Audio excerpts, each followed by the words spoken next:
ఎప్పటికప్పుడు తాజా వార్తలను అందిస్తున్న టీవీఆర్ ఛానల్ కు స్వాగతం.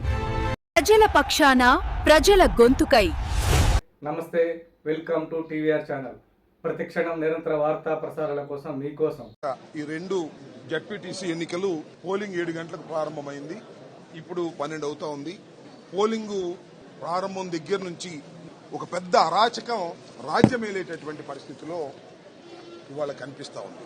వైఎస్ఆర్ కాంగ్రెస్ పార్టీకి సంబంధించినటువంటి ఏజెంట్లు కానీ లేదు ఓటర్లు కానీ ఆ బూతుల్లోకి వెళ్లకోకుండా ఉండే విధంగా ఒక పద్ధతి ప్రకారం తెలుగుదేశం పార్టీ పోలీసులు కలిసికట్టుగా కుట్ర చేసి ఒక వ్యూహం ప్రకారం ఉదయం నుంచి అమలు చేస్తున్నారు.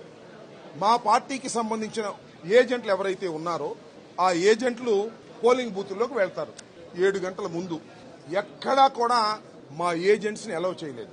1-2 చోట్ల మా ఏజెంట్లు వెళ్లిన తర్వాత కూడా వారిని దౌర్జన్యంగా పోలీసుల సహాయంతో ఇతర ప్రాంతాల నుంచి వచ్చినటువంటి తెలుగుదేశం కార్యకర్తల నుండి గుండాలనండి ఇతర ప్రాంతాల నుంచి అంటే పులివెందుల నియోజకవర్గానికి సంబంధం లేని వాళ్ళు, పులివెందుల జడ్పీటీసీ పరిధిలో సంబంధం లేని వాళ్ళు, జమ్మలమడుగు నుంచి ఇతర నియోజకవర్గాల నుంచి వందలాది మంది వచ్చి పోలీసుల సహకారంతో మా ఏజెంట్లను లాగివేసే పరిస్థితి తీసుకురావడం అనేది చాలా దురదృష్టకరమైనటువంటి పరిణామంగా మేము భావిస్తున్నాం.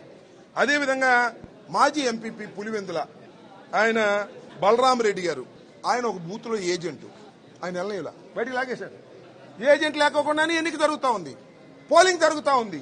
ఓటర్లు ఎవరైనా పోలింగ్ స్టేషన్ లోకి వెళ్లేటటువంటి ప్రయత్నం చేస్తే వాళ్ళు వైసీపీ అని ఐడెంటిఫై అయితే గ్రామంలో వాళ్ళ లోపలికి వెళ్ళడానికి వీల్లేదు అని వాళ్ళ స్లిప్పులు లాగేసుకుంటున్నారు. ఇతర ప్రాంతాల నుంచి వచ్చిన వాళ్ళు ఎవరైతే ఉన్నారో వాళ్ళకి ఆ స్లిప్పులు ఇస్తున్నారు. ఈ స్లిప్పులు తీసుకెళ్లి ఓట్లు వేసేస్తున్నారు. ఓట్లు వేసేయడం సాధ్యం అంటే ఎలక్షన్ కమిషన్ వారు అక్కడ ఉన్నటువంటి వారు ఎలవ్ చేస్తున్నారు. దురదృష్టకరంగా ఈ పరిణామం జరుగుతూ ఉంది. అంతేకాదు, అవినాష్ రెడ్డి గారిని అరెస్ట్ చేశారు. హౌస్ అరెస్ట్ కూడా కాదు, ఇంట్లోకి చొరబడి ఇల్లంతా ధ్వంసం చేసి ఒక ఎంపీ గారిని అరెస్ట్ చేసి తీసుకువెళ్లారు. తీసుకువెళ్తే ఎర్రగొండలలో అక్కడ దాకా వెళ్లారు, మొత్తం తిప్పుతా ఉన్నారు. సాయం దాకా తిప్పుదాం అనుకుంటారు బహుశా.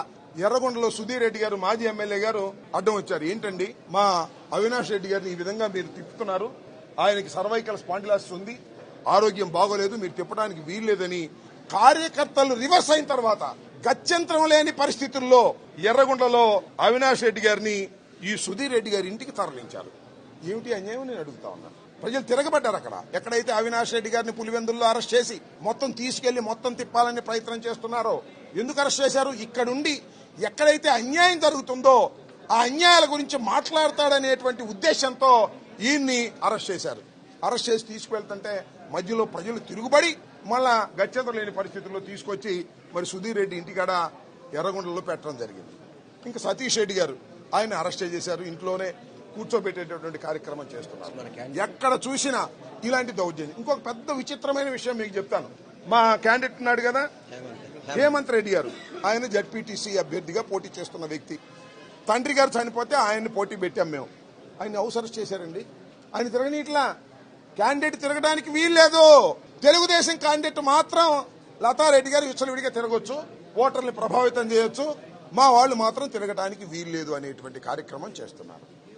చివరికి అదొకసారి చూపించాయా ఆ కాళ్లు పట్టుకున్నటువంటి ఇది ఎంత దౌర్భాగ్యం అంటే ఓటర్లు వెళ్లి ఓటు వేయడానికి ప్రయత్నం చేస్తే నేను చెప్తాను, ఓటు వేయడానికి ప్రయత్నం చేస్తే మీరు ఓటు వేయడానికి లేదు పోలీసులు అడ్డం పడ్డారు.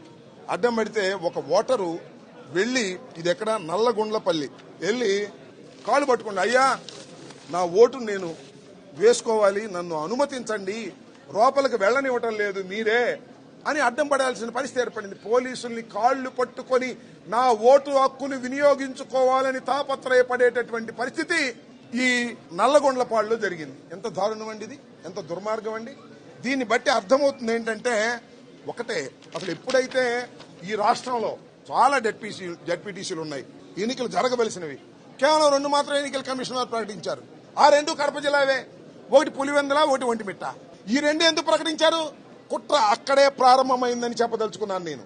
ఈ 2 ప్రకటించి ఈ రెండిటినీ కూడా ఈ విధంగా ఎన్నికలు జరిపి గెలిచి జగన్మోహన్ రెడ్డి గారి పని అయిపోయిందని చూపించాలనేటువంటి ఒక కుట్ర అవునా కాదా అని విగ్గులైనటువంటి రాష్ట్ర ప్రజానీకం ఆలోచించాలని మనవి చేస్తున్నాం. ఇన్ని జడ్పీటీసీలు ఉంటే ఈ రెండిటికే ఎన్నిక పెట్టడం ఒకటి. రెండవది 5వ తారీఖున పెద్ద దాడి చేశారు, భయపెట్టారు, చంపడానికి ప్రయత్నం చేశారు. అలా భయపెట్టి చంపడానికి ప్రయత్నం చేయడంతో పాటు ఎవరికి తెలియకోకుండా బూతులు మార్చారండి. ఇక్కడ బూతులు అక్కడ, అక్కడ బూతులు ఇక్కడ. అంటే ఒక బూత్ నుంచి మరొక బూత్కు వెళ్ళాలి అంటే ఖచ్చితంగా వెహికల్ వెళ్ళాలి. అది ఆర్టీసీ బస్సా, సొంత వెహికలా, 2 వీలరా, 3 వీలరా, ఏదైనా సరే అంటే వెహికల్స్ లో వచ్చేటప్పుడు అడ్డగించేస్తారు. ఇది ప్లాన్. ఇవాళ అదే జరుగుతుంది. ఇవాళ వెహికల్స్ లో వెళుతున్న వారిని అడ్డగించి దించేసి వారి దగ్గర స్లిప్పులు రాసుకుని, అమ్మడు రాంబాబు స్లిప్ ఉంది కదా, అది తీసుకుని వెల్లంపల్లి శ్రీనివాస్కి ఇస్తారు. వెల్లంపల్లి శ్రీనివాస్ వాళ్ళ మనిషి, ఇతను వెళ్ళి అక్కడ ఓటేస్తాడు. అక్కడ ఎలక్షన్ కమిషన్ వారు వారేమో అభ్యంతరం పెట్టరు, జరిగిపోతా ఉంటుంది. అంటే ఏంటి, తెలుగుదేశానికి సంబంధించినటువంటి ఓటర్లు మాత్రమే ఓటింగ్ కు వెళ్లే విధంగా ఏర్పాటు చేసుకుని ఎన్నిక జరుగుతున్నటువంటి ప్రమాదకరమైనటువంటి పరిస్థితుల్లో ఇవాళ ప్రజాస్వామ్యం ఉంది. నేను ఒకటే మనవి చేస్తున్నా, అయ్యా నారా చంద్రబాబు నాయుడు గారు, బహుశా చరిత్రలో ఇంత దారుణమైనటువంటి ఎన్నిక ఇప్పుడు జరగలేదు. ఓసారి మీరు చేశారు, 2017లో నంద్యాల ఎన్నికల్లో కూడా ఇలాగే చేశారు. డబ్బులు పంచారు, ఎవరిని ఓటింగ్ వెళ్ళకోకుండా చేశారు, గెలిచారు. తర్వాత ఏమైంది, తర్వాత నంద్యాల మేము గెలవలా, మళ్ళీ నంద్యాల మేము గెలిచాం కదా. ఇవాళ కూడా అదే పరిస్థితి చంద్రబాబు నాయుడు గారు సుమారుగా 100 సంవత్సరాలు వెనక్కి తీసుకువెళ్లేటటువంటి కార్యక్రమం చేస్తున్నాడు. ఏమిటానికి, పులివెందలు గెలిచాం అని చెప్పుకోవాలని, అంతే కదా. ఇలా చేసి నువ్వు గెలిస్తే మాత్రం ఏం ప్రయోగం చెప్పు.